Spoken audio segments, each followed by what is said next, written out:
everyone. Yeah, it Welcome to was. Matt. Go ahead, Seth. No, no, We're having my a thing's having a oh, little delay too. Keep going.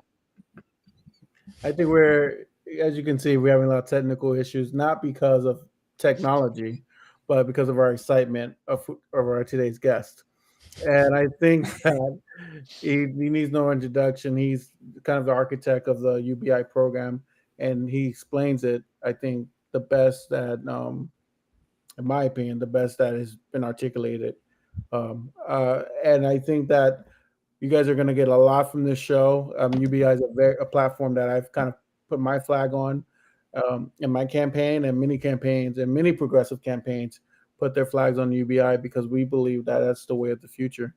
And so I look forward to this show. This is going to be a great show where we're going to get some great dialogue. So I'm going to not kill the time here and with a long intro. And I'm going to have Seth introduce himself like always.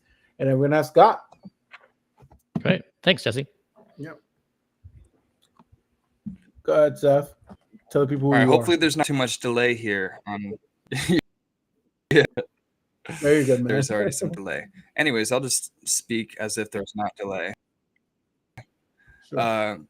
I've followed you for like years, and you've always been a big proponent of UBI. I know that you were somewhat affiliated with the Andrew Yang campaign. I'm not 100% sure what your role was. All I know is 2020, me and Jesse were both Andrew Yang. Been along the ride with you this whole time, so it's pretty surreal to be talking to you too right now. Explain what were you doing for Andrew Yang, like helping promote UBI? What was your role with him? Yeah, I was like an unofficial advisor to Andrew. I mean, I was a friend of his since before the campaign. We met like a year before he started his campaign, and I was just excited to that first conversation that we not our first conversation, but when we talked about how he was actually going to run for president, and I was very excited about that, and just thinking like how great that would be just to make it to the first debate and like be able to like see the entire crew of people on the stage be like debating basic income and staking their either support or being against it and talking about it. That was like I was really excited about. So it far exceeded my expectations to see him do as well as he did. Mm-hmm. Yeah, he did well, and I think that he got the conversation going. Um, in my opinion, for what I've seen a lot with UBI is kind of like test runs. Even I say this all the time. I believe that the stimulus packages that was passed recently in these last couple of years was kind of that test run for UBI. What are some of your thoughts on that stimulus packages that passed and some of the effects of those packages? Yeah, I really do think that just the timing of the pandemic, how quickly that followed Andrew's campaign, I think that there's there's definitely a lot of influence on the response that we did. I think through just the freshness of that campaign, it was like a lot of people that was on their mind when everything went down with the pandemic. I think that there was just it was top of mind for people to be thinking, hey, what really we need to get money to people, and so I think that was really helpful. I think that just the response there's there's a lot of things that we can take away from what we did, and there's a lot of things that I don't think should be taken away from it. And so, like on the one hand, I think we did a great job compared to like the Great Recession and how we responded to this crisis. And then I think it's unfortunate that in the impact that the pandemic had led to inflation, that Putin ended up invading Ukraine, that worsened the inflation and exacerbated it, and that people look back and think, oh, well, we have inflation, and oh, that we did this stuff during the pandemic, and therefore one caused the other, and that, oh, this is evidence against basic income, where there's a lot of, I think, important discussion to be had about what we did and how it was different from basic income and how it was kind of similar to basic income, and also what we can take away from what really caused inflation and how we could have avoided as much inflation, and like how we can actually apply that to any kind of basic income policy. Uh, yeah. So sorry.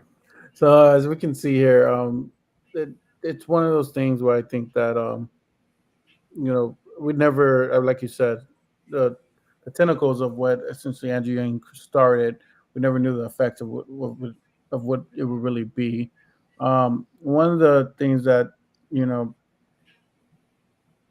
that I find exciting about UBI is the fact that it replaces a lot of um, pre-existing programs that has a lot of red tape Mhm. to and removes the benefits from most people because they have to get to that red tape.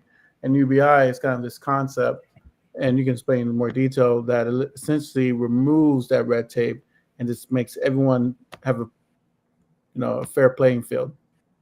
Your thoughts on that? Yeah, I suppose that we should actually just make sure everyone knows too what we're talking about by just defining basic income for everyone. Maybe not everyone is totally familiar and what really qualifies as basic income. So let's say that the definition of basic income, according to the Basic Income Earth Network, which was the international organization that was founded decades ago around this topic, it's a periodic cash payment unconditionally delivered to all on an individual basis without means test or work requirement. So there's 5 characteristics: that it needs to be cash, universally provided, unconditional, to individuals, and periodically provided on like a regular ongoing basis. So yeah, there's there's definitely, I think, a need to replace certain programs and adjust certain other programs, keep certain programs. There's a lot of nuance there too. uh, but I think as a good example of this, and also uh, related to what we're talking about with the pandemic and kind of lessons to take away, what we did during the pandemic, one of the things we did was we boosted unemployment. And so we just straight away we did a $600 per week boost flat across the board across all states, and that was of course $2,400 per month, and that was an unemployment program. So you only got that if you were unemployed. So we created this situation during the pandemic where we're talking about the importance of these essential workers, and a lot of the unessential workers, quote unquote, were able to stay home, and those unessential workers got like at least $2,400 per month, and that was in addition to the state unemployment incomes. So people were getting like potentially $3,000 or $4,000 per month, and then you had essential workers who did not get that program, and they may have just been earning like $1,500 per month. So I thought that was pretty messed up, and I wanted to avoid that, and so I was pushing for monthly stimulus payments. And Mhm. if we had done that, then the monthly stimulus would have boosted unemployment, the state unemployment programs, but also it would have boosted the essential workers too. And that's really the important difference between a program like unemployment and a program like basic income, where unemployment potentially creates this incentive structure where you're worse off employed. And of course, people confuse that with basic income, and they say basic income was paying people not to work, it's paying people to do nothing, and basic income actually paying people to do anything. It is not lost with employment; it always adds to it. So you're always better off with basic income, increasing your income through employment, versus a program like unemployment where that's not the case. And that's the same thing is true with the traditional welfare system, where these various programs have either cliff effects or phase outs that equivocate to high marginal tax rates. Yeah, I mean that's like you say, it's to try to kind of create a system as possible, as much as we can, where inequalities are essentially removed from it, right? I think that's the basic premise behind, UBI. So, what are some case studies and from your knowledge that has shown the success rate of UBI in other countries?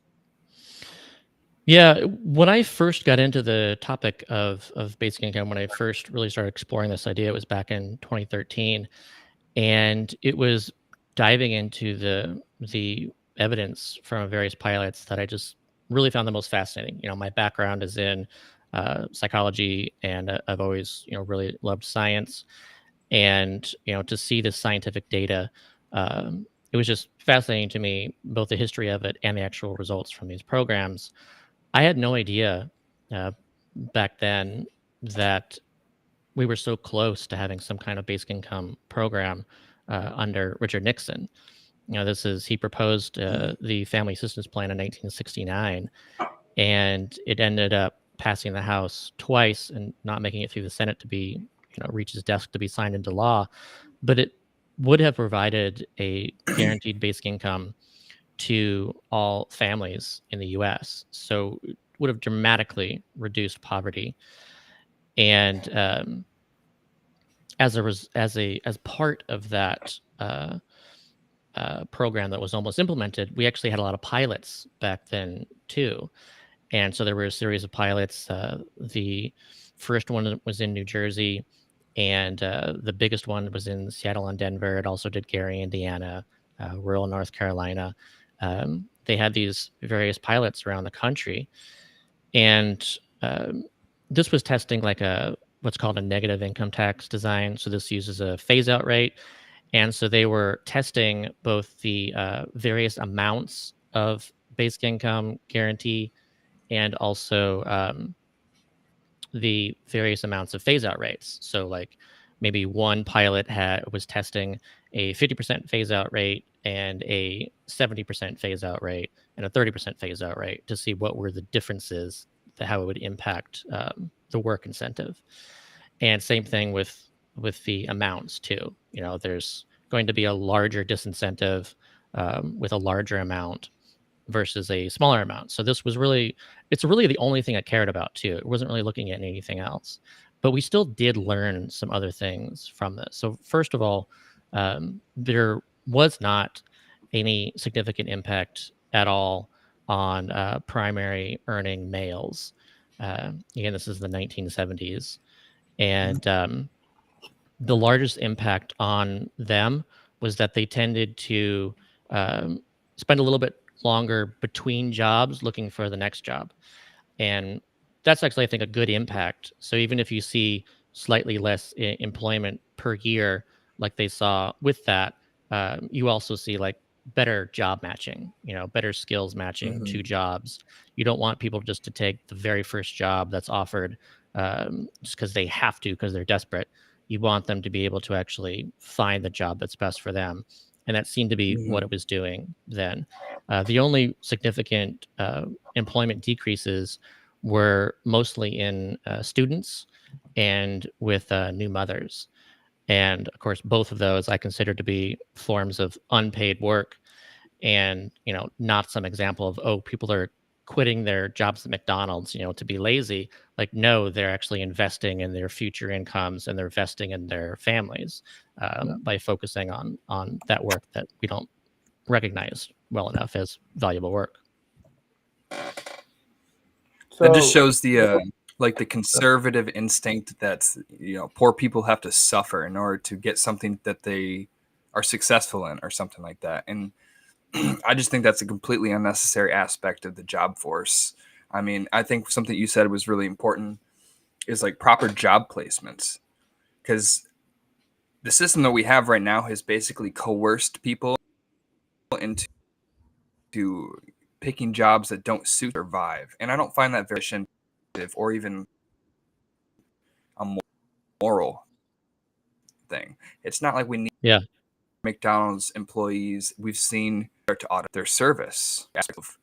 So I don't see why automation is a problem as long as people are still getting by and we have enough resources to spread around equitably. And so the people invest in things that are more a skill set, not just menial tasks.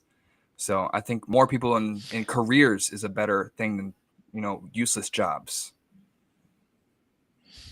Yeah, basic income really empowers workers to a degree that, of course, we've never seen before. And I think that's one of the main oppositions, one of the reasons behind the opposition to this idea. It was actually one of the reasons why the bill that Nixon was trying to get through the Senate never did, because the chair of the Senate Finance Committee, Russell Long, actually believed one of his quotes was, "Who will press my shirts?" He was concerned that you wouldn't be able to find this cheap labor that he could enjoy. That was, this exploitable workforce. So this worry that people won't work if they're provided a basic income, it's not really about people not working at all. It's that they can withhold their labor until their demands are met. It's essentially like an individual Mm-hmm. strike power. And so therefore it Yeah. strengthens unions too, but also it just strengthens the individual's power. And we saw a little bit of that too during the pandemic. Like, that is something we saw, this increased bargaining power thanks to the stimulus payments. And people were able to actually switch jobs to something they would prefer. um, Mm-hmm. and this like concern that, oh, no one wants to work anymore, like, every time you hear that, it's really, no one wants to work anymore at the price of wages that they're looking Mm-hmm. to do. um, it's not that people don't want to work at all. It's that, hey, if you pay me $20 an hour, I'll be happy to work for you. But if you're only going to pay me $8 an hour, no, I'm not going to do that. But right now, they don't really have a choice in the matter, which is why for people who have a great interest in extremely cheap labor, they may not be interested in basic income. But on the flip side, it does actually subsidize the jobs that underpay people, that people really would like to do. So, there's Mm-hmm. people right now who who were a teacher, or maybe they would like to be a teacher, but being a teacher maybe doesn't really pay that much at all in where you're living. And so, if you're looking at $30,000 a year as a teacher versus $50,000 a year doing something else that you wouldn't really like to do as much as being a teacher, a basic income of, say $15,000 a year or something, that changes that equation. Like, you can actually say, okay, I'll take the $30,000 job teaching because I know I'll be getting paid $45,000 total, and so I can actually do that now. And so not only does it provide bargaining power to say no to jobs you don't want to do, but actually provides the freedom to say yes to the jobs that you would like to do. I mean, that's the point. I think you make a really good point there. sorry, our delay again. But yeah, I think that the market capitalist system has a way of creating inefficiency because it only creates jobs versus their profitability. And I think there's a lot of roles in society that are really, really important that aren't very profitable. And a more effective system would be something where it's like you can survive and make good money and also do something effectively that helps society. There's so many jobs that are just, you know, pointless, absolutely pointless, that earn profit and that could be easily removed from society without a blink of an eye. And we can replace those with jobs that actually help society, more social workers, more teachers, more this and that stuff that can actually improve personal lives that don't necessarily, give you the financial returns that you need to survive. So, Yeah. more, but this is what economic freedom is. Did you read? It's not, Did you read not Bullshit paying Jobs tax. by David Graeber? So we're talking about books earlier before we even started this. Is that a book that either of you or both of you have read? I've heard of it. I've not read it. I saw the part that you wrote about it in your book, the bullshit Yeah, jobs part. I mean, But you're basically describing it. This notion that yeah. we've generated a bunch of jobs that are entirely unnecessary. And what is the impact of Mhm. that on our productivity? What is the impact of that on our mental health? No one wants to be in a job that they themselves know is useless. And if that job were to be eliminated, that, like, it would impact nobody. no one wants to do that. Mhm. And it's a huge productivity suck. Like the amount of resources that we're doing is terrible. So yeah, if we can, as David Graeber proposed, like he in this book he describes it all, and then it ends with the prescription, and the prescription is basic income. There's no other policy that would be as effective at eliminating unnecessary jobs as making sure that people can refuse to do unnecessary jobs and can instead choose to do what they think is valuable. And that's also one of the results of the pilots that I see over and over and over again that really caught my eye even back when I first got into this, which is just the impact that it has consistently on entrepreneurship. In the Namibia UBI pilot, um, that was an entire village. This was a fully universal saturation site. Um, that increased entrepreneurship by 301%. So we're looking at like a quadrupling of people starting their own businesses because of Mhm. this. And that's just a statistic, but there's a great story from that pilot that I love to tell because it illustrates it so well and illustrates why basic income is so much better at entrepreneurship than any other program. And so what happened was during the first payment, this woman went out and used her first payment to buy a bunch of flour and yeast, and she created like a makeshift oven, and she started baking these small mini loaves to sell to those in her village, and it was very popular. She did really well, and by the end of this pilot, she was earning, I believe it was 3 times or 4 times the amount of the basic income on top of her basic income.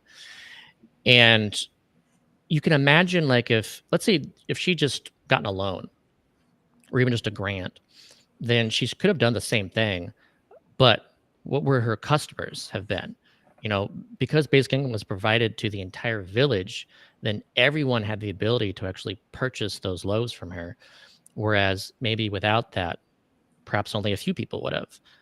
Maybe the business wouldn't even have worked out if no one else in the village had received the money.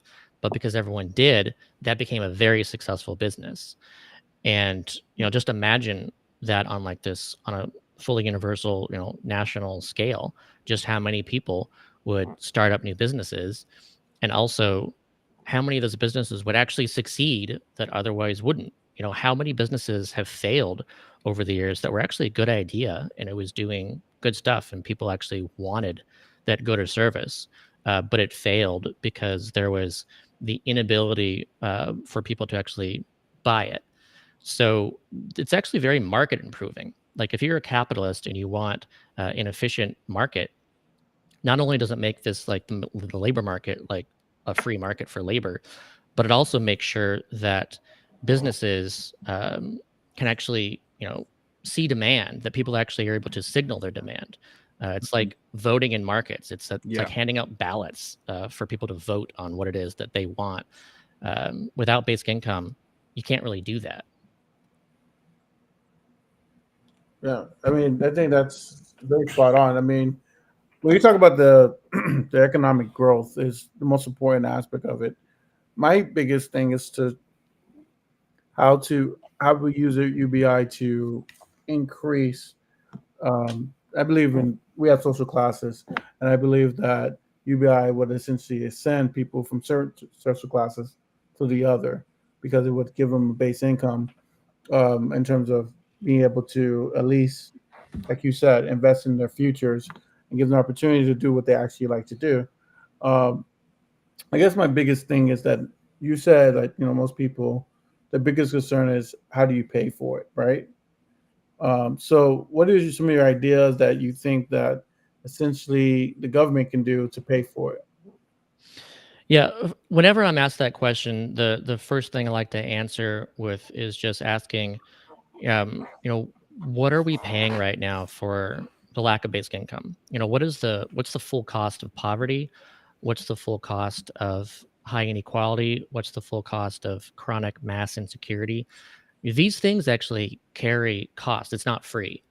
Um, we're actually paying a lot more than we otherwise would be on these downstream impacts. As one example that's been calculated in the US, we're spending over $1 trillion a year on child poverty alone. And we could completely, reduce that to zero if we wanted to through a basic income. And again, one of the programs that we did during the pandemic that we could learn from was the enhanced child tax credit that cut child poverty by about 40%. And then when it expired, child poverty more than doubled as a result. So the calculation of the estimate of the ROI on if we had actually made that program permanent would be was $10 per $1. So we're it would have cost $100 billion a year, and here we are spending $1 trillion per year on child poverty. It makes no sense to do that. One of the impacts that was seen from the Dolphin pilot in Canada in the 1970s was a reduction in hospitalization rates by 8.5%. And we see that repeatedly in terms of better both physical and mental health. And if we connect that to what we're paying on Medicare, Medicaid, and our health insurance premiums, then with basic income, we should see a significant reduction in those. And when it comes to crime, same kind of thing. In the Namibia UBI pilot, crime was reduced by over 42%. And in the Dolphin saturation pilot in the 1970s, overall crime went down by 15%, and violent crime went down by 37%. So we should see some amount of significant crime reduction. What are we spending on that? We'll put someone in prison and we'll spend $50,000-$60,000 a year to keep someone incarcerated. And what we don't want to do, we think it's too expensive to actually pay for, $15,000 a year in basic income. Then they exit prison. Recidivism rates are ridiculous. We're looking at 5-year recidivism rate at something like 70 or 80%. And one of the recent pilots, there's a couple of recent pilots that are actually focused on those recently incarcerated to see what the recidivism rate difference is. And the 1-year recidivism rate difference in one of these pilots is 0%. So 0 of the participants went back to prison within that year, thanks to having a basic income. And so how much money will we save via a dramatically lower recidivism rate? So I just want people to make sure that you're thinking from the holistic perspective when we ask, how much does this cost? How much are we paying for this? Like, it's not free to not do a basic income. So that's main point. But then aside from that, there's a lot of things that we're already doing that we can convert to a basic income. That doesn't mean that we should get rid of everything. It just means that there's some programs that we're doing that would make more sense as a basic income. I think a prime example of that is the TANF program. That's a block grant program to states, and then states end up using a bunch of that money not for those things. They don't end up. It's meant to be a cash program for families in poverty, and instead, it's really not that. So that's I think a key program that I think would be great to replace. But then there's other programs like, say, disability supports. I think that's a program that should be additional to basic income, but also it would need to be as large. So if right now someone receives $900 per month on SSI as the maximum, that could be potentially 500 or 600 or something, and then that would be additional to, say, a $1,300 per month basic income or whatever. In which case they would go from 900 maxed out to something like 1,900, and then it'll be in a far better place. But we're actually still spending less on disability than we were before, thanks to having this floor underneath everybody. And then there's programs that are tech subsidies that we tend to not even discuss or not think of as welfare programs, but they're really welfare programs for the middle class. They're welfare programs for the rich. These tax expenditures are disproportionately provided to a large degree to those with high income, to the point that like the average amount for the top 1% is over $10,000 per month.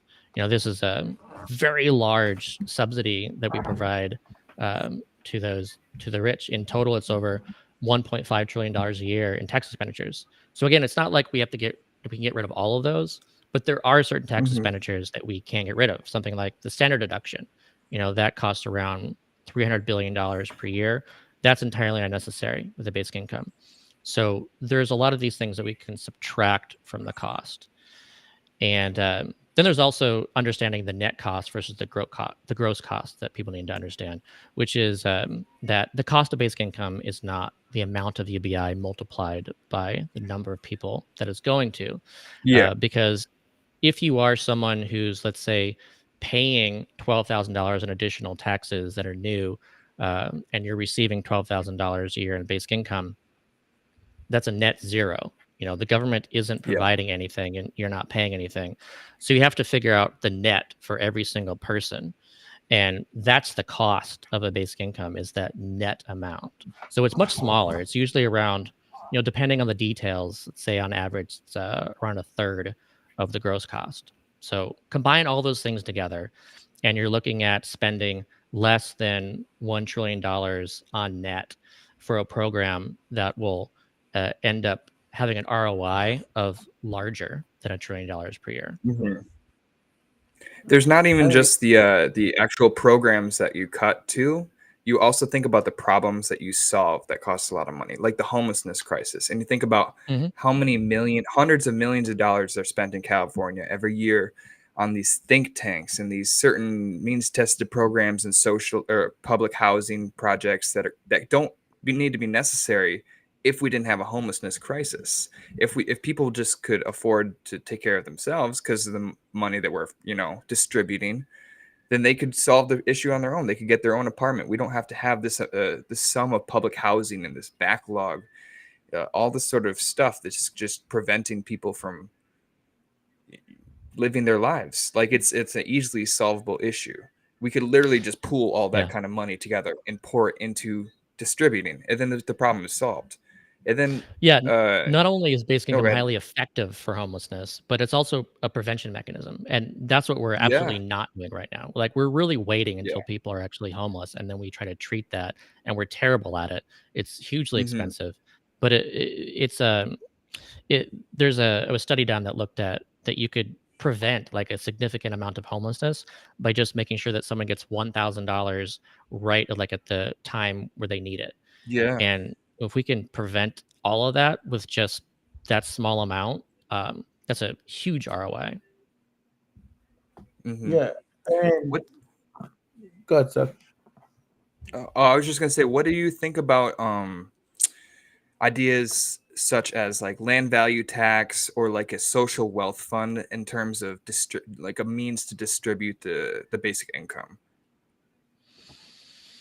Yeah, I love land value taxes. I think like Milton Friedman said, Hmm. it was his favorite tax. He referred to it as the least bad tax. I Hmm. don't think of taxes to the same way that Milton Friedman did, but I do think like the incentives are much better with a land value tax, because you're really looking at taxing something that's entirely unproductive activity, Hmm. um, and at the same time encouraging greater housing supply, and therefore reducing rents.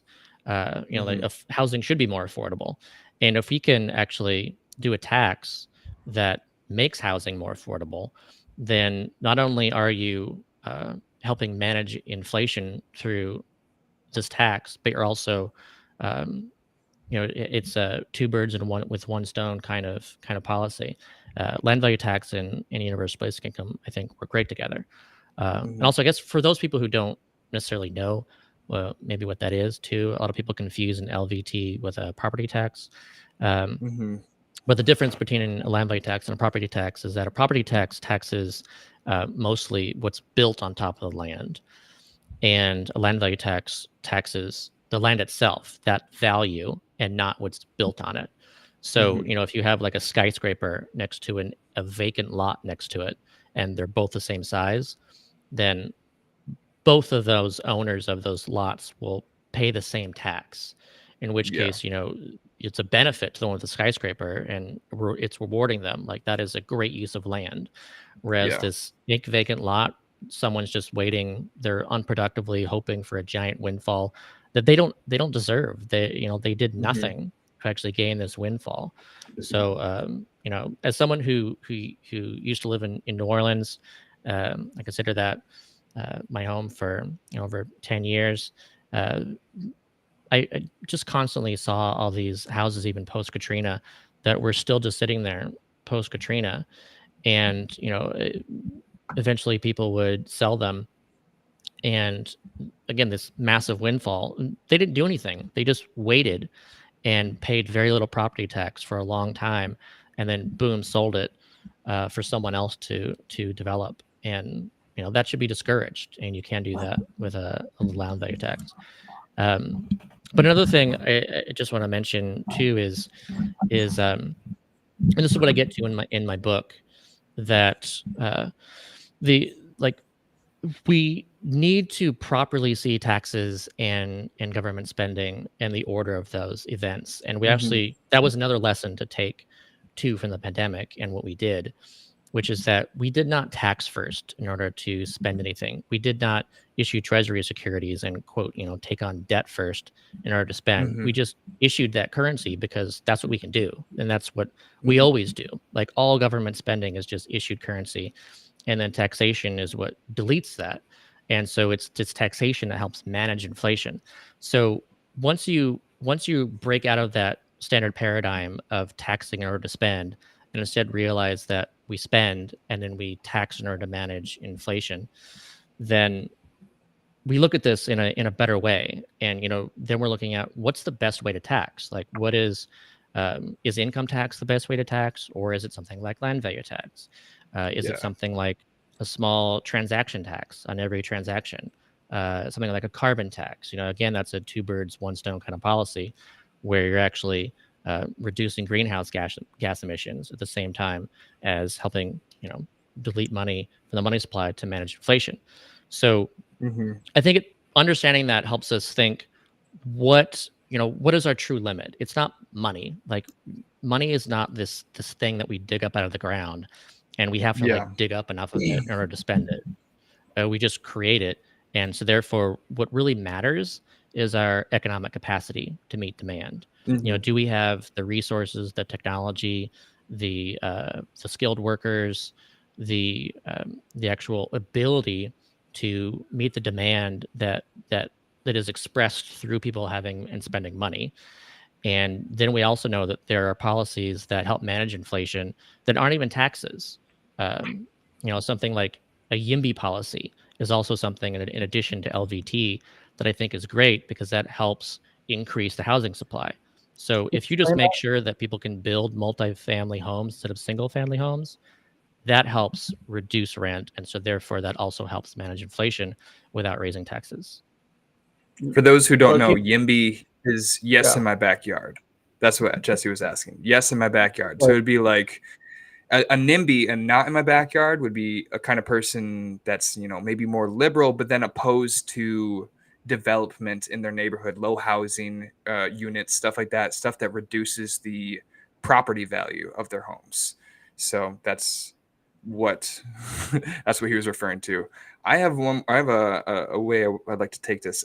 Let's talk about like inflation, because that is the number one drawback for a lot of people when it comes to UBIs, misunderstanding how inflation happens.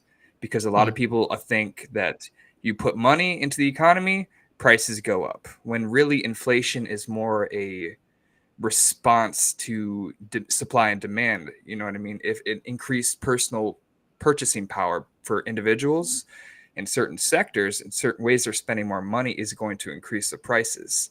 So that's the kind of thing I think that you talked about in your book that I'd like to people really need to understand inflation. That's absolutely where I'm headed with this.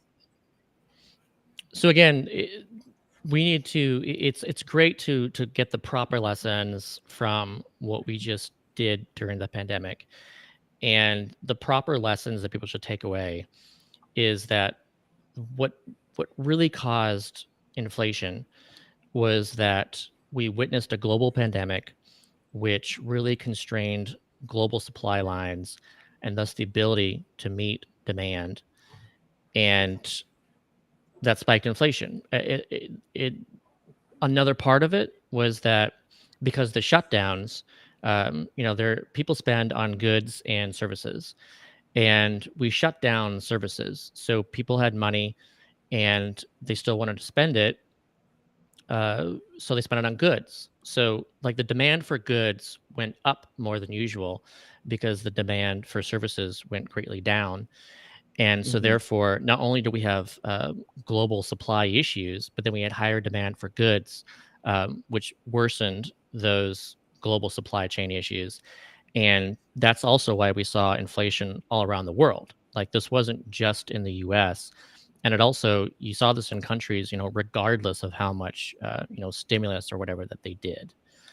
So that's another lesson to take away. And then Putin invaded Ukraine, and so then you got pressure from oil, and oil is something that passes through to a lot of other prices. The price of food will go up if the price of oil goes up, because then the price of transportation goes up. So that didn't help at all. And then the third major factor through what we just recently saw for inflation, and that what we're still seeing, is that we saw a lot of sellers inflation. So this is that the environment of actual inflation from reduced ability to meet supply um, uh, meant that um, sellers were able to hike their prices up beyond what was even necessary. So we were seeing a lot of record profits as a result of this. Like they had the cover of existing inflation to increase and exacerbate and lengthen inflation. So it's important to realize, because this is something that I wanted us to do during the pandemic, is that I wanted us to do some kind of windfall tax or excess profits tax. This is something that we see during wartime, when you'll see people try Mhm. to hike up prices in order to take advantage of that. And this was a temporary emergency. We should have done the same thing. We should have treated it like a war against a virus to prevent anyone from Mhm. enjoying record profits. And so that's the kind of tax that it's not meant to revenue raise, it's meant to discourage corporations from hiking prices, because they know that if they do that, they're just going to lose out on those profits anyway, so why bother? That's the kind of tax that could have helped Mhm. manage inflation. So those are some good takeaways. People should know too that the Federal Reserve, did a study to see just how much the stimulus um, contributed to peak inflation, which was 9%. And they determined that it was around 3 percentage points of inflation was due to the demand increase, and the rest was, due to the supply issues and other factors. So Mhm. if we want to really manage inflation, then we need to if we're looking to do like a smart universal basic income that doesn't exceed our inflation targets, then you're going to see more inflation if you do something fully deficit financed, doing something that is deficit neutral thanks to taxes going along with it.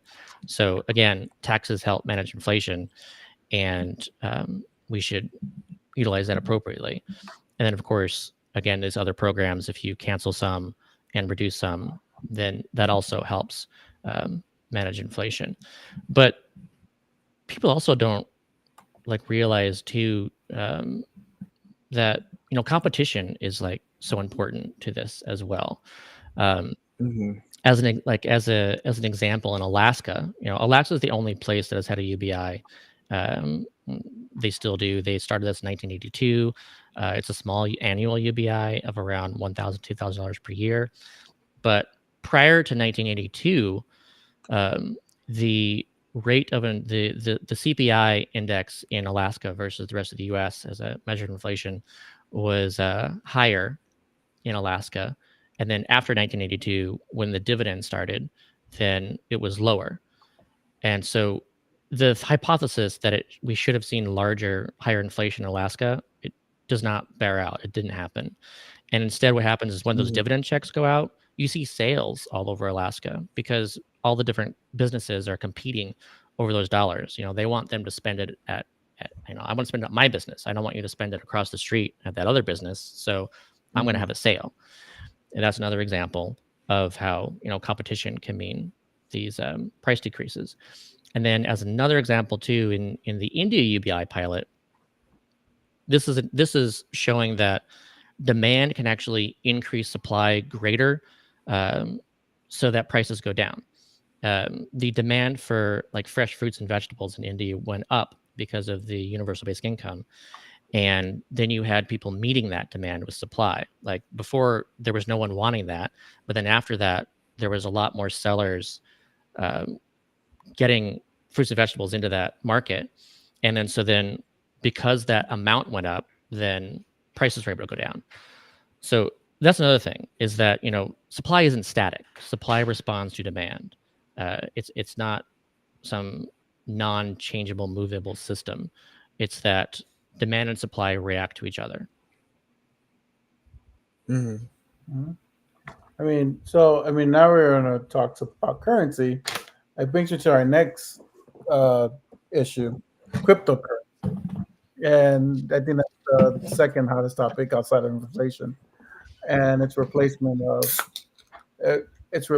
of, I guess, our American dollar currency. And I don't think our currencies have been challenged since the Nixon days. I think Nixon kind of took us off the gold standard, put us in a circle. Can't say that word right now. In a circular pattern that essentially requires us to either, like you stated earlier, either put money in to stimulate the economy or take money out by taxation. And this is a big circular pattern that we kind of how our money functions now. What do you think about this cryptocurrency crave, and how do you think UBI has an impact on it? Um, there's I think that kind of there's more potential for kind of better understanding how money works through cryptocurrency. A lot of cryptocurrencies use a mint and burn model is what it's called. Yeah, So you'll mint the currency and you have to figure out some kind of sink in order to delete the currency, yeah, and that helps manage the value of the currency. So that's how, again, fiat works, and that's not how people probably understand how fiat works. Again, they think of it kind of more like a gold standard, where you have to come up with money first. But cryptocurrency helps show that you can just create currency. It's not necessarily going to have any value because the yeah, value comes from people actually believing it has value. It comes from people actually using it. So I think there's potential for, I think the best potential is kind of local uses. yeah, So, where we've seen kind of local currencies, I think there's good potential for like local cryptocurrencies. Like a city could choose to create its own, alternative currency and use a cryptocurrency, and then utilize some function that would help manage the supply of that through some kind of sinks. And I think that's pretty exciting. I would love to see like the first city kind of do that. And I think that there's also an option like at the global level. I don't see there being any kind of global UBI without most likely there being some kind of crypto implementation of that. You yeah, know, because there's no other really global currency, and you're not going to see like the UN or something issue some kind of global currency. It's not going to happen. What you can do is have this kind of decentralized currency that everyone around the world uses, and so that it has value all around the world thanks to everybody using it. And yeah, I'm very curious to see if something like that happens. Like maybe it's something like Sam Altman's WorldCoin, or maybe it's something more decentralized, um, like something like Proof of Humanity or various other kind of UBI crypto projects. yeah. So there's two things that I wanted to touch base. with you, but I want to get some of these questions because we have put them in the chat, and I just want to let you know some of these questions that I've seen in the chat is most in-depth questions I've seen in our chat. So you really have people engaged in trying to understand UBI. One of them was: is capitalism turning into a techno feudalism? Uh, a when it comes to basic income, something I really like to reiterate over and over again is that basic income is not left or right; it's forward. And so, it's funny how you have those who um, hate capitalism will either love or hate basic income, and also those who love or hate socialism or communism will actually either love or hate basic income too. So it's a really weird kind of policy where you'll have a communist talking about the dangers of basic income and helping capitalism, and then you'll have a capitalist talking about how basic income is a terrible idea because it's communist. There's just like a whole lot of people talking past each other thanks to like a terrible understanding of basic income and trying to like pin it down. Um, so I think that capitalism definitely has issues um, that we're that we're really witnessing, especially right now, and that it will get worse thanks to automation. Capitalism has no answer for automation. Instead, it'll just eat its own demand, and you can potentially have a whole lot of people as the value of labor goes down to zero. um, how do you do that? Like the impacts of that impact not just people's incomes. It impacts democracy. It means that maybe people are more likely to embrace authoritarian leaders, and they lose faith in democracy because they just feel that the whole system is failing them. So capitalism is in danger, and I think capitalists need to really think about how to make capitalism work better and work for everyone, so that people aren't trying to you know dump it and vie for like violent bloody revolution or something, and Yeah. hope for the best. Um and and I think that that also that like socialists and communists and stuff who maybe really dislike capitalism, um, I think they should see this basic income as being like a step towards post-capitalism. Like, how do we actually get to after capitalism, and what does that look like? I think that really a step towards that is decoupling work from income to some degree, that you're no longer having to work to survive, that you have that basic income floor, and you can actually start looking and enabling some kind of gift economies make more sense. Like people can actually work for free, and they can give away things that they produce for free with others who are doing the same thing. That to me kind of peaks at post-capitalism. I don't know when we'll be able to get there. I don't know. My goal is I'd want us to get to something more like Star Trek, and that being kind of the post-capitalist vision that I would like to see. And I think if we don't do a basic income, then we're gonna, kind of go down the road towards like Hunger Games or Mad Max instead of Star Trek. And I would really prefer that we don't go that direction. Yeah, that would be an interesting world, right? So we talked a lot about how UBI and its effects of it.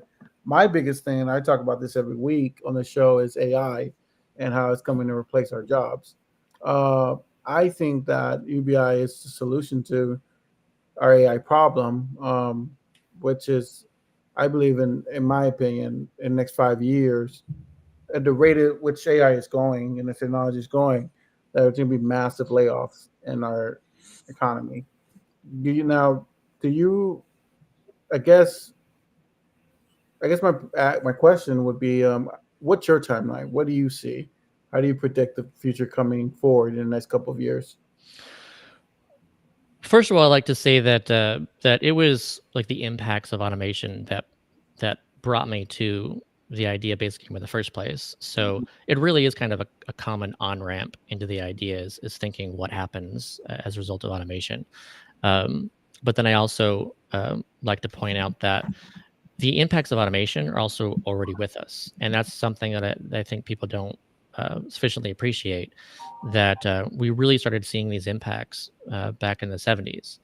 That that all of the growth, or virtually all of the growth, since the 1970s through computerization, through automation of a lot of middle class manufacturing jobs, and the globalization that technology made possible.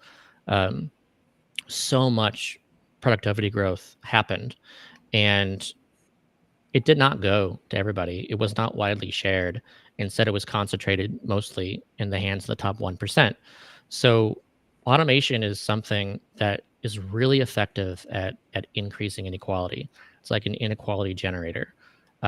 We have to actually have policies in place to make sure that automation actually works for all of us, instead of leaving so many people behind. I think one of the reasons why Trump was elected, one of the reasons why Brexit happened, one of the reasons why we're seeing a lot of this illiberal response to democracy and this rise of authoritarianism around the world is because of the impacts of automation. That instead, people are blaming on other things. They're blaming it on immigrants, or they're blaming it on whatever, or the other party.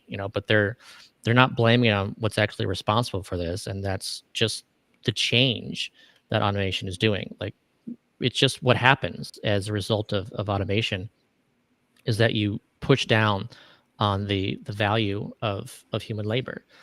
And that's one of the problems too. Like, we could actually have more automation if human labor wasn't so cheap.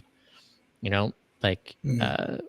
if it, you see this too when people, they'll you see like memes where say, look, this is what the $15 minimum wage did, and you see like a bunch of the automated McDonald's, or you see a bunch of kiosks or whatever, and it's like somehow a bad thing that we're automating a lot of Yeah. these jobs. I think it's a good thing. And I think we would already be utilizing the technology we have to automate a lot more stuff if the price of human labor was more accurately priced. Like, if people could withhold their Mhm. labor and say, I'll do that job for $20 an hour, and then the business, if the equivalent for automating that job is $15 an hour, then they'll automate it. But if someone will work for $10 an hour, there's no reason to automate it. So from that perspective, I think that there's a lot more automating that we could do if we just make sure that people properly benefit from it. And then also people will embrace technology, and also you won't have the pitfalls. Like, you won't have this rising embracing of authoritarianism, and for strongman leaders who are promising to help people who are being left behind, if you just simply make sure that no one's left behind in the first place.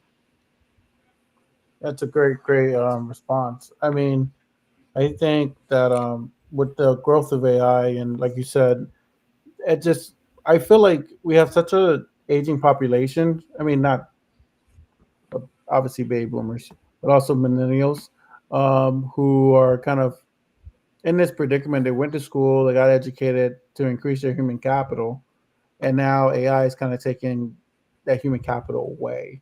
And so I think that there's going to be a big gap in terms of how do we re-enter a new workforce, because AI is that's going to eliminate a lot of the jobs that most people, like, for example, you go to school, become paralegal. Most lawyers won't need that because they can just tell chat gpt, no plug for chat gpt here, but any AI device, some kind of command prompt, they'll spit out something in 2 minutes, and there goes a whole sector of jobs there. So I think that I see UBI being a kind of a catch-all for everybody. Do you ever think that UBI can go into or the government will put classifications on certain UBIs? So, like, this type of group gets this amount, this group gets this amount. And do you think that's a bad idea or a good idea? I don't think that that's a good idea. I think that basic income should be seen as this universal, unconditional floor. So everybody receives this and everybody is equal through that mechanism. And that's not to say that other programs can exist on top of it, but I would prefer that we don't think of other things as like other versions or something to basic income. That it's just it's a separate program. Again, like disability. So you want to have a disability program in additional to basic income, but it's a supplement. It's not like basic income for those with disabilities. It's that those with disabilities have the same basic income as everyone else, and then we make sure that those with disabilities have this additional program to help them. A common question that people ask about is, should we vary this from like state to state or whatever, to reflect like various costs of living, and that is, I would not recommend that, um, because like um, one of the great positives, potential impacts of a fully universal basic income is that, say, those who are living in like Manhattan, where costs are really expensive for rent, if they're receiving $1,000 a month, then they could stay there if they want, or if they want to spend less of that $1,000 per month on rent than they would there, they could move to rural America and spend a lot less money on rent. And if you vary it, then you lose that ability. Suddenly you're subsidizing those Yeah. landlords in like New York City, and they know that they're Hmm. going to get a lot more money. So jack up the rents. Might as well, because it's adjusted for location. But that goes away if it's a fully universal amount. Yeah, it's a great topic. I wish we had you for longer. Um, we One of the things that and I'll have Seth, if you had any more questions, that I wanted to kind of go into is this: do you think that we can have a president that's a populist that can get UBI passed in the next 10 years? I think that's important, and I also, not only can you have a populist successfully run on basic income, I think you could have a moderate successfully run on basic income. I think anyone could actually do that if they just added it to their platform and made sure that people understood it. Because again, this is something it's real. Like people, you can promise things like the student loan forgiveness. That's like, if you're a student, if you're uh, like, that can help you, um and hopefully that can win some votes for those college debt, and those who have had their loans forgiven, maybe they're more likely to vote for Biden, because of that. um then you have people who are upset with that because they didn't enjoy that, and you say, you helped them and ignored me. Screw you, I'm not going to vote for you. And universal basic income, again, is universal. You can use it for anything. It covers everybody. So it's like the one thing, even aside from universal healthcare is something a lot of people can enjoy. But also, if people have good healthcare already, if they love their health insurance and their doctors, then maybe they'll be worried about that. They'll be worried, well, what's going to happen to my doctor? Do I have to switch? How's this going to impact me? And so that's universal, but maybe everyone doesn't feel that they universally benefit. But with universal basic income, it really is a policy where, depending on the design, the tax reforms and changes, you're looking to do a net boost after taxes to the entire bottom 60 to 90% of the country, regardless of party, regardless of whether they're a populist Hmm. or a moderate, regardless of conservative or progressive or independent. Like, it really is like this unique singular policy that can benefit everybody, and it doesn't even necessarily have to have a boost to it too. Just knowing that it's there means that you have a stronger feeling of security, and that's what people don't have right now. Like, there's so much rampant insecurity, and it's only going to get worse because of automation. People are already worried they're going to lose their job at any point, and then what happens? Then you go, is the safety net going to be there for you? Because it's not there for a lot of people. When, as far as those who are unemployed, only around 30% of the unemployed actually receive unemployment insurance. And so same kind of Hmm. stats exist for program after program, where most people just don't get it, even though they technically, should qualify for it, or we believe that they should. Um, Basic income makes sure that everybody is covered, regardless, for any reason, no matter what, because it's always there. It's not something people have to apply for. They don't have to jump through hoops for it. And that kind of sense of trust that I think that it shows, it's a politician, it's it's the government saying, I trust you to make your own decisions with this. And that kind of trust, I think, is actually how you make a democracy that works better. Because if you're trusted, then you're more likely to trust. And we're looking at an epidemic of trust erosion, um, because of, I think, the lack of this, and instead of leaning into these entirely distrustful programs. So that was a great answer. I mean, for me, one of the things you said and I forgot to mention, I think it's another common question a lot of people have is, do we how do you implement this? Do you do it per check like we did with the stimulus package, or do you do it as a form of a tax credit that everyone gets every year, um, a lump sum tax credit, similar to what we have with kind of standard deduction personal exemption, but instead of being on the credit side? What do you think is the best way to implement it?